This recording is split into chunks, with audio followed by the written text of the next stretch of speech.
Brian, settle down. All right, we're looking at A70, and we are going to use our amazing skills at factoring quadratics to solve quadratics.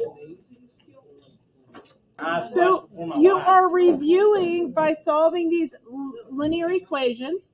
And just to remind you, when you're solving an equation, the rule is cross the line, change the sign. So I am trying to get x by itself. So in order to do that, I need to get rid of the 2 and the 7. What am I getting rid of first? I'm getting rid of the 7 by subtracting it. I am crossing the line. I'm changing the operation from addition to subtraction, so it zeroes out. Change the sign there. We know that. We get 2x equals -2. And then to get rid of this 2, what should I do? Divide it. Divide both sides by 2. So what does x equal? I'm going to go with -1, but thanks for playing. Now, if I want to check it, I can plug it in. 2 times -1 is -2, plus 7, I get out 5. All right, how am I solving this next one? I'm going to subtract 2, get rid of addition and subtraction first. I get x over 2 equals 6. Now, how do I get rid of that 2? Well, it's divided by 2. What's the opposite of division? Multiplied by 2. So that cancels. And what's x equal?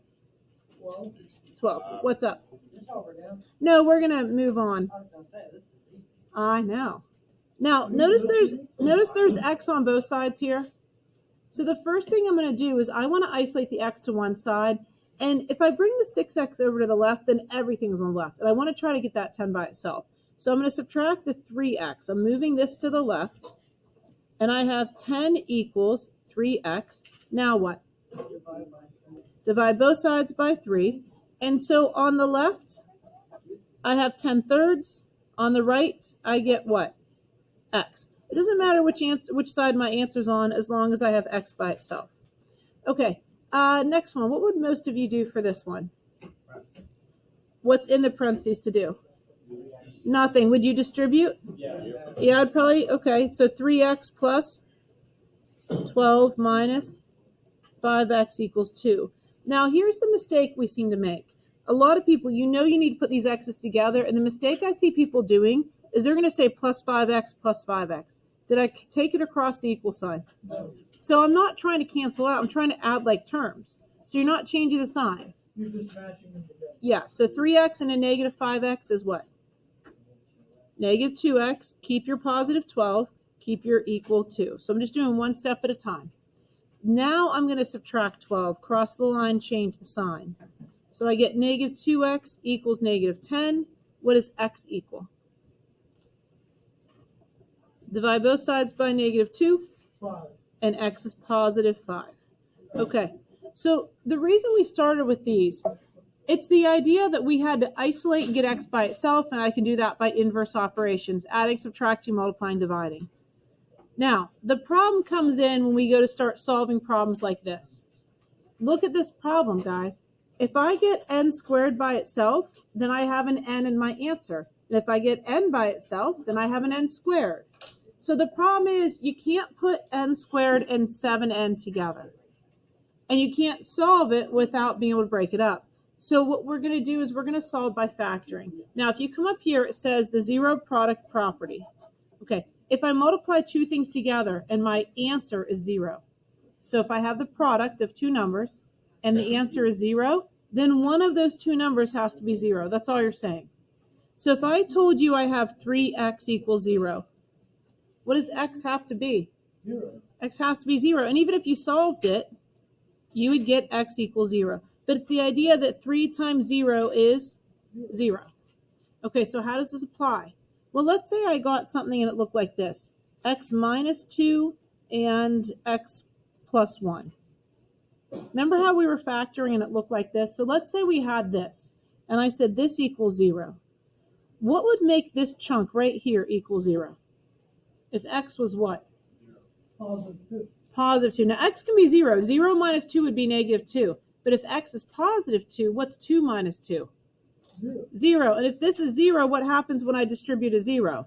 It cancels out. That's the zero product property, but at a little bit of a more abstract level. So what I'm looking at is looking in here and saying, well, what minus 2 would be 0? If x was 2, If I put a 2 in there, 2 minus 2 is 0, it's gone. Now, if x isn't 2, what could it be here?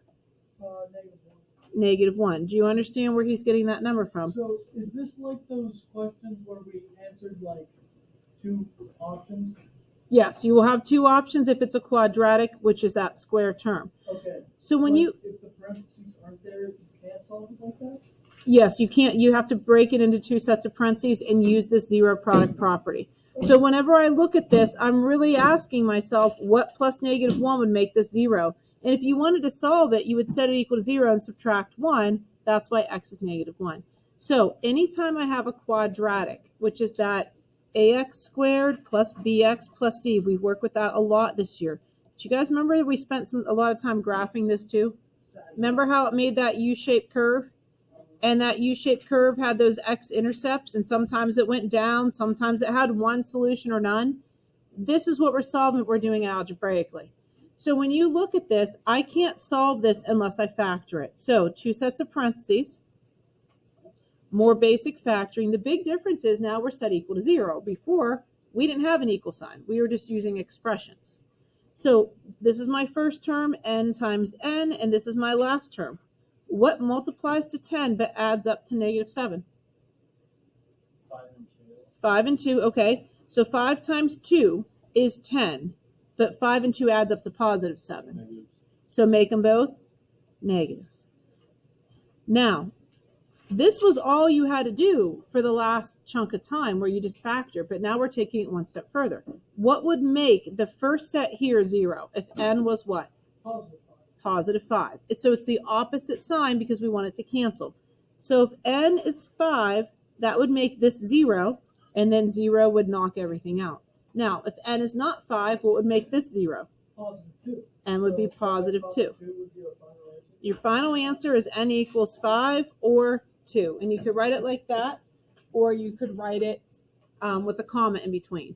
Now, let me show you this. So I can check this by going back up and plugging it in. So using parentheses, especially for negative numbers, I'm putting the 5 in. Everywhere, where's my power key? Everywhere I see an n, I'm putting 5 in. So I'm checking one answer at a time, and I got out 0. Now I'm going to go back, and everywhere there was a 5, I'm going to try my 2. So I'm going to check my answers and see if I got it right, and I got out 0. So whether I put a 5 in here or a 2 in for that, I get out 0. All right, so we have to think about our basic rules of factoring. In order to use this zero product property, my quadratic has to be set equal to 0. So this is that standard form that we want of a quadratic. Notice a is 1. So this should be the easier factoring. X times x is x squared. It'd be 8 and 3, right? Okay, well, 8 times 3 is 24. I need to be a negative. Which one's negative? The 3. Okay. 8 times -3 is -24, and it adds up to 5. So a +8 and a -3 equal to 0. So again, that's all you did before. Now take it one more step. What would make this 0 if x was -8? If I set this equal to 0 when I subtract 8 to solve for x, what would make this 0? Positive 3. +3. I like this. So the factoring is what we used before, and now we're pulling the numbers that would create that 0. All right, look at number 3. It's already set equal to 0, so that's nice. But notice there's a number in front of the x squared. What's the first thing I try to do when I'm factoring? GCF. Take out a GCF first, then break it down. So GCF is 2, divide each piece by 2. And if it helps you, put the little divided by 2 under here. 63. Anybody want to check my math there? All right, now keep that 2 out front, 2 sets of parentheses, and I'll start. Here's my first, x times x, and what's my last? It needs to multiply to -63, so one positive, one negative. Knowing my times tables makes a difference here. This is where you get out your times table sheet you have. 63. 7 times 5. 9 and 7, right? All right, but one of them needs to be negative. Which one? Yeah. Which one should be negative? 7. The 7 should be negative, so it adds up to positive 2. So positive 9, negative 7. Now the order doesn't matter. Notice you have 3 pieces here. You have a 2, that's 1. You have the x plus 9, that's 2. And you have the x minus 7, that's a third piece. Will this 2 ever give you a 0? No. But this could if x was what? Negative 9, because negative 9 plus 9 would make it 0. What would make this one 0? If x was positive 7. Do we see where we're getting these numbers from? Because if you don't see it, it looks like we're just grabbing numbers. But if you do see it, you're just like, that's all we're doing.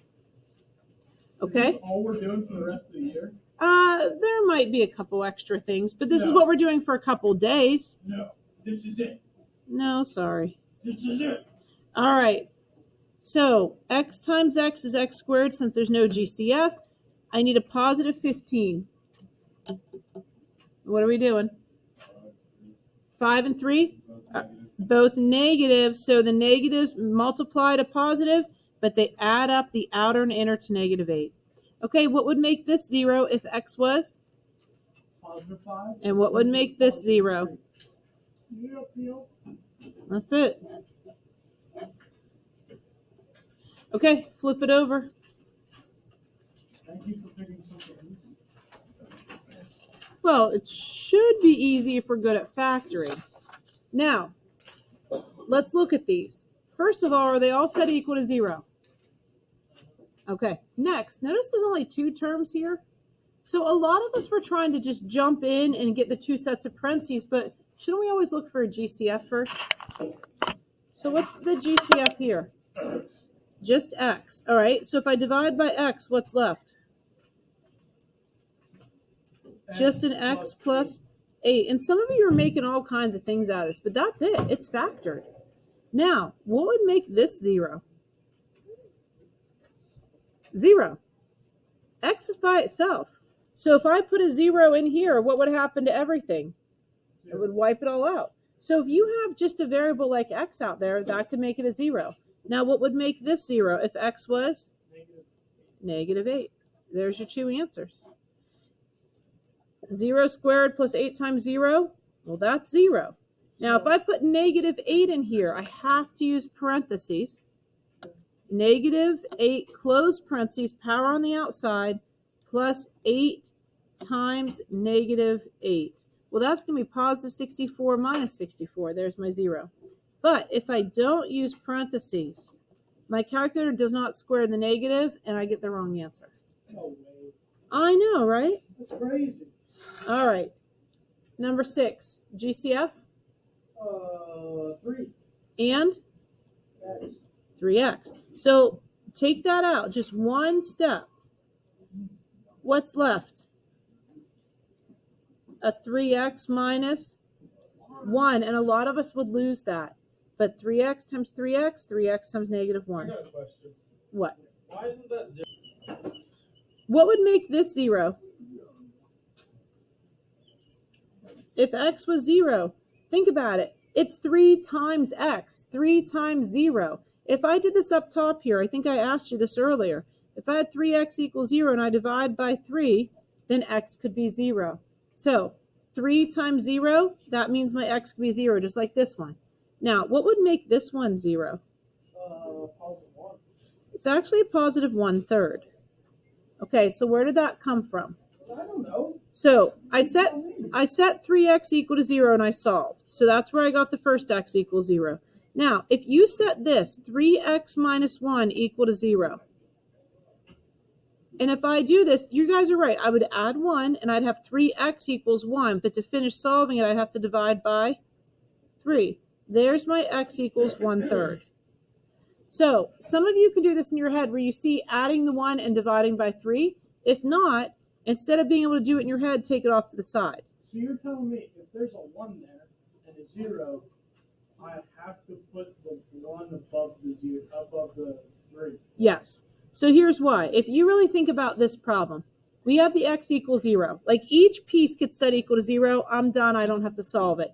And the other was x plus 8 could equal 0. And if you think about solving this, what would you do to solve it? Subtract what? 8, and x equals negative 8. So every time we've solved one of these, we really were setting it equal to 0, but I didn't have to think about it. We really were setting it equal to 0, but I didn't have to think about it because negative 8 plus 8 is 0. So when I do this, if I put 1 in here, that doesn't cancel it out. Now, think about this, guys. What is 3 times 1/3? 3 times 1/3 is what? 1. So if I have 3 times 1/3, and then I take away 1, I get 0. All right, now, what about this one? What like terms are there here? Now it's a 3, a 2, and a power 1. So GCF is just x. So take the x out and show me what's left. You're left with 1 less x on each piece. So x squared, an x, and a 6.